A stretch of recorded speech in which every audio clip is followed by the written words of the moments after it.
रुक जाइए नंदेश्वर जी, अपनी तपोशक्ति को व्यर्थ ना कीजिए, क्योंकि लंकेश रावण हूं मैं।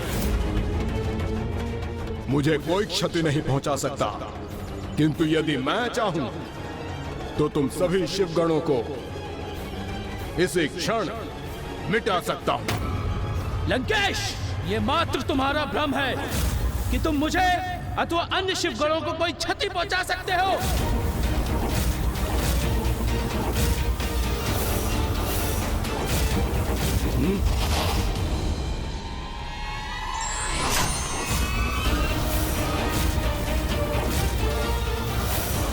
अब तो ये दोनों ही परस्पर हिंसा के लिए तत्पर हो उठे हैं। एक और लंकेश है जो उत्तेजित करते हैं और दूसरी ओर नंदेश्वर जी जो क्रोधित हो उठते हैं। इसलिए मुझे ही पुनः कुछ कर इन दोनों को रोकना होगा।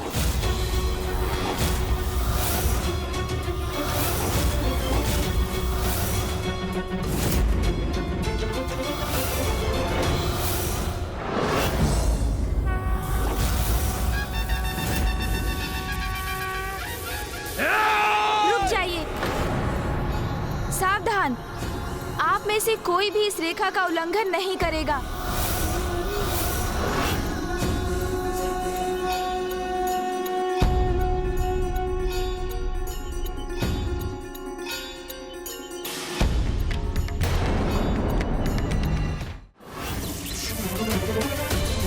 मेरी पलताई भी लेता तो नहीं तत्ती दाई।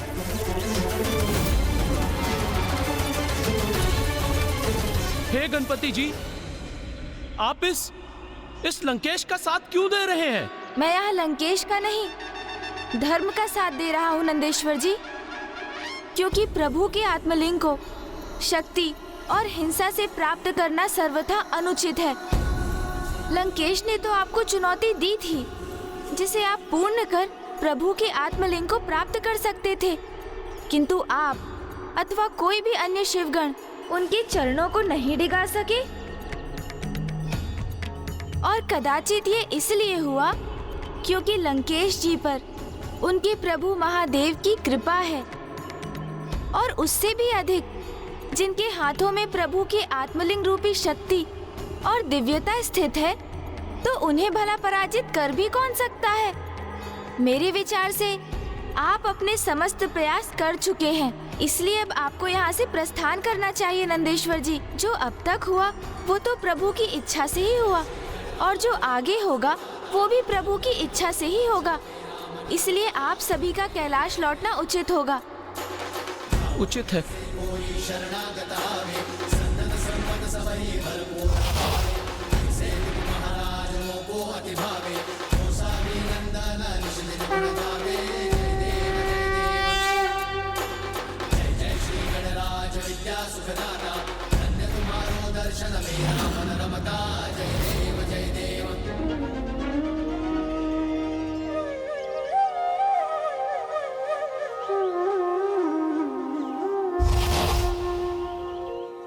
ये तो सर्वथा उचित हुआ गौरी पुत्र कि आपके समझाने पर सभी यहाँ से लौट गए, अन्यथा मैं अपना नियंत्रण खो बैठता। किंतु मुझे इसकी अपार प्रसन्नता है जिन्होंने अग्नि को नियंत्रित किया। प्रभु शिव शंकर शंभु के उन्हीं के अवतार प्रभु गृहपति ने मेरे चारों ओर छाई अग्नि को भी शीतल कर मेरा ही साथ दिया। तब तो हमें उनकी स्तुति करनी चाहिए लंकेश। कदाचित वो प्रसन्न होकर हमें अपने दर्शन प्रदान करेंगे। हाँ हाँ, अवश्य।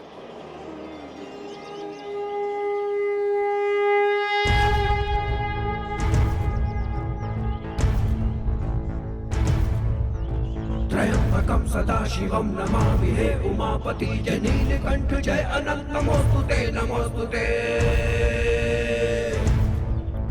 हो भोलेनाथ भक्तों के हो कष्ट से निवारते, ये सृष्टि सारी संकटों से शिव ही है उबारते।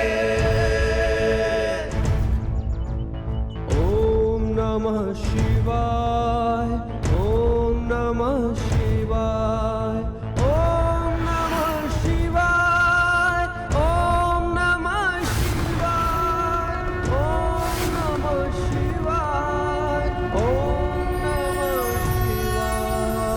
मुनि विश्व नर और सुषमति की है कथा, संतान के लिए जिन्होंने वर्षों तक सही व्यथा की कामना। सुषमति ने शिव समान पुत्र की, तो काशी जाके शिव जी की मुनि ने घोर तपस्या की। विश्वेश्वर लिंग की मुनि थे कर रहे आराधना, तो बाल रूप शिव जी का था लिंग में उन्हें दिखा। प्रकट हुए सुषमति के गर्भ में जन्म लिया था, ब्रह्मा जी ने गृहपति का नाम आपको दिया। ओम नमः शिवाय, ओम नमः शिवाय।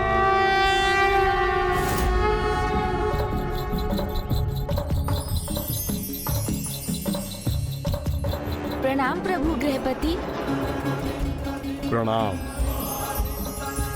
कल्याण हो।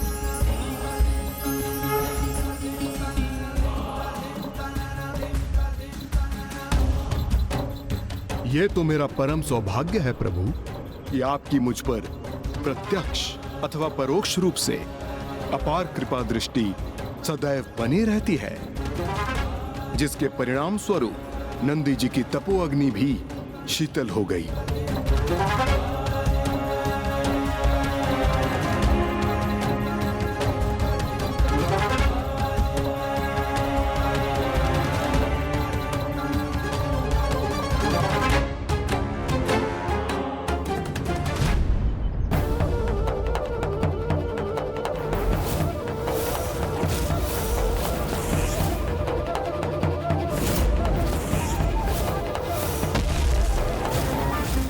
ये क्या? प्रभु गृहपति जी की दृष्टि तो आत्मलिंग पर ही स्थिर है। कहीं ये भी प्रभु वीरभद्र जी और भैरव जी के समान मेरे प्रति आक्रामक तो नहीं होने जा रहे हैं? लंकेश रावण, आपके हाथों में प्रभु का ये आत्मलिंग होने का एक ही संभव कारण है कि आपने स्वयं को सदा महादेव का परम भक्त प्रमाणित किया। प्रबल इच्छा शक्ति और पूर्ण निष्ठा एवं श्रद्धा से कुछ भी संभव हो सकता है।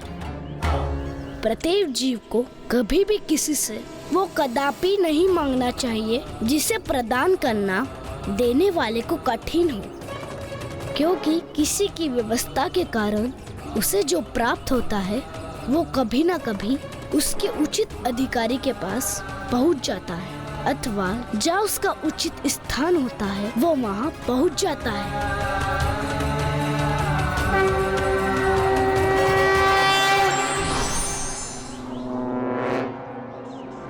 प्रभु गृहपति की सीख नंदी जी के लिए सर्वथा उचित है गौरीपुत्र, क्योंकि प्रभु के जिन आत्मलिंग पे मेरा अधिकार है वो नंदी जी के इतने प्रयासों के उपरांत भी मेरे साथी हैं। सत्य है, कभी कभी अहंकार वश बड़े से बड़ा ज्ञानी भी छोटी सी बात का गूढ़ रहस्य समझने में असमर्थ हो जाता है। गौरीपुत्र, किंतु आपने नंदी जी को यहाँ से भेजने में थोड़ी शीघ्रता कर दी।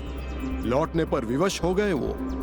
यदि वो प्रभु के वचनों का श्रवण करते तो वो एक श्रेष्ठ और आवश्यक सीख प्राप्त करते। अवश्य।